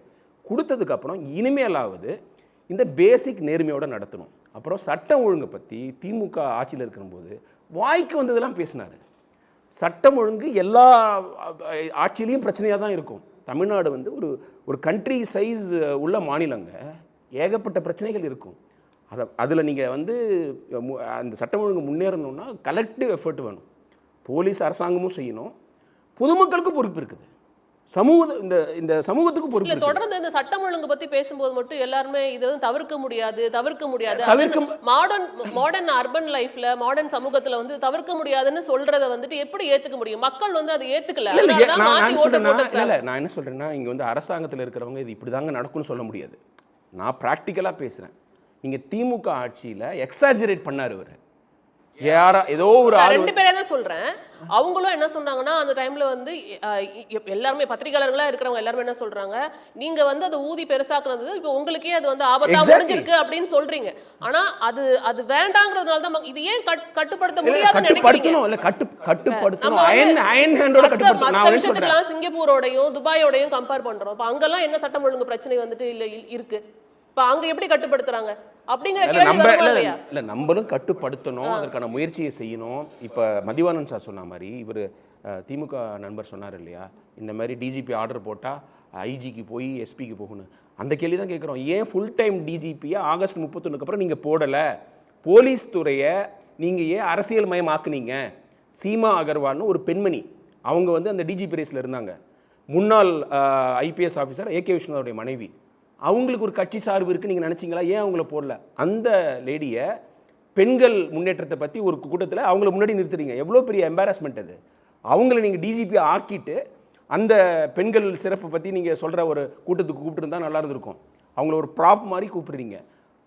போலீஸ் துறையை அரசியல் மயமாக்குனது யார்? இந்த டிஜிபிலாம் அல்லது இந்த டிஜிபி ரேஸில் இருக்கிறவங்கலாம் இவங்களுக்கு ஒரு சார்பு இருக்குது அப்படின்னு நீங்கள் ஏன் நினைக்கிறீங்க? டிஜிபிங்கிற ஐபிஎஸ்ங்கிறவங்க எல்லாருக்கும் பொதுவானவங்க, மக்களை பற்றி தான் நினைக்கணும். அதை திமுக பண்ணது தப்பு. அவங்களுடைய கடந்த கால பதிவுகளை நீங்கள் எடுத்து நீங்கள் நான் கேட்குறேன், திமுக பண்ணாலும் தப்பு. அவங்க இந்த 60 ஆண்டு காலத்தில் இதை பண்ணியிருக்காங்க. ஜெயலலிதா பண்ணியிருக்காங்கல்ல. அது ADMK IPS officer, ADMK IAS officer, இவங்க டிஎம்கே ஐபிஎஸ் ஆஃபீஸரு, இவங்க டிஎம்கே ஐஏஎஸ் ஆஃபீஸர்னு அந்த நிலைமை ஏன் கொண்டு வந்தீங்க? போலீஸ் துறை சீரழிவுக்கு அது காரணம் இல்லையா? நீங்கள் ஏன் டிஜிபி போடல? ஒரு லீடர் இல்லாத, ஒரு கேப்டன் இல்லாத ஷிப் எப்படி இருக்கும்? அதுக்கு நீங்கள் காரணம் கிடையாதா? நான் என்ன சொல்கிறேன், விஜய் வந்து இந்த மாதிரி எக்ஸாஜரேஷன், சட்டம் ஒழுங்கு பற்றி யார், அதாவது திமுக உறுப்பினராக இருந்துட்டு ஒரு தப்பு பண்ணான்னா திமுக நிர்வாகின்னு போகிறது எப்படி சரியா? இப்போ ஸ்ரீவைகுண்டத்தில் உங்களோட எம்எல்ஏ மேலே ஒரு குற்றச்சாட்டு இருக்குதுங்க. தேர்ந்தெடுக்கப்பட்ட எம்எல்ஏ மேலே குற்றச்சாட்டு இருக்குது. அது தொடர்பாக ஆனந்தோ ஆதவ அர்ஜுனாவோ அல்லது விஜயோ பேசியிருக்கிறாங்களா? பேசணுமா வேண்டாமா? அவர் சாதாரண நிர்வாகி கிடையாது, சட்டமன்ற உறுப்பினர். சட்டப்படி நடவடிக்கை எடுப்பீங்க, அது எல்லாருக்கும் தெரியும். சட்டம் தன்னுடைய கடமையை செய்யும், அதெல்லாம் எல்லாருக்கும் தெரியும். நீங்கள் உங்களுடைய வினை என்ன, ரியாக்ஷன் என்ன? அவர் மேலே கட்சி சார்பாக நீங்கள் என்ன எடுப்பீங்க? ஏன்னா பெண்களுக்கு எதிராக நடக்கிற பாலியல் குற்றச்சாட்டுகளில் பிரச்சனையே அந்த குற்றச்சாட்டு சொல்கிறவங்களுடைய வாயை அடைக்கிறது. உன் பேரு கெட்டுடும், உனக்கு பணம் கொடுக்குறேன், வேலை கொடுக்குறேன், வெளில சொல்லாத, வெளில சொன்னால் உன்னோட கேரக்டர் வந்து இன்னும் சிதைக்கப்படும். இப்படி மிரட்டுறதுனாலேயே பல பெண் குழந்தைகள், பல பெண்கள் வெளில வர மாட்டேங்கிறாங்க. அந்த ஒரு சீரியஸ் குற்றச்சாட்டு ஒரு டிவிக்கு எம்எல்ஏ மேலே இருக்குது. நீங்கள் அமைதியாக இருக்கிறீங்க. இங்கேயோ ஆஸ்திரேலியாவில் நடக்கிற மாதிரி தலைமை செயலகத்துக்கு வரது மட்டும் ஆட்சி கிடையாது. கட்சியாக ஆட்சியில் நான் கண்ட்ரோலில் இருக்கேன், தப்பு செஞ்சால் பனிஷ்மெண்ட் கிடைக்குங்கிற மெசேஜை அவங்க கட்சிக்காரங்களுக்கு சொல்லணும். அவங்க என்னமோ ஆட்சிக்கு வந்து தமிழ்நாடே அவங்களுக்கு பட்டா போட்டு கொடுத்த மாதிரி எல்லா இடத்துலையும் போய் அராஜகம் பண்ணுறது, வந்து எல்லாரையும் கண்ட்ரோல் பண்ணுறது, அரசு அதிகாரிகளை கேள்வி கேட்குறது. நீ ஒரு வட்ட செயலாளர், பகுதி செயலாளர், மாவட்ட செயலாளர், உனக்கு யாருக்கு அரசியல் இது அரசு அலுவலகத்துக்கு போகிறதுக்கு உங்களுக்கு யார் ரைட்டு கொடுத்தது? உங்கள் வீட்டு சொத்தாது. உங்கள் கட்சி வேலையை பாருங்கள். நீங்கள் ஒவ்வொரு ஆஃபீஸுக்கும் போயிட்டு நான் ரெவ்யூ பண்ணுறேன். ஒரு ஒரு ஒரு பொண்ணு இதில் போயிட்டு ஹாஸ்பிட்டலில் போய் ரெவ்யூ பண்ணுது. இதுக்கெல்லாம் அந்த ரைட் யார் கொடுத்து? இதெல்லாம் கண்ட்ரோல் பண்ணணும். விஜய் வந்து ஹேண்ட்ஸ் ஆன் சீஃப் மினிஸ்டராக இருக்கணும். அவர் ஏதோ தனி உலகத்தில் இயங்கிட்டு இருக்காரு. எப்போதுமே வந்து தனி விமானம் தான் அவர். வந்து இந்த நம்மலாம் வந்து வேற ஒரு லீக், அவர் வேற லீக்ல இருக்காரு. அவர் மக்களோட மக்களாக இருக்கணும். அவர் பெரிய பாப்புலர் ஆளாக இருக்கலாம், அவருடைய ரசிகர்கள்லாம் அவர் கடவுள் நம்பலாம்.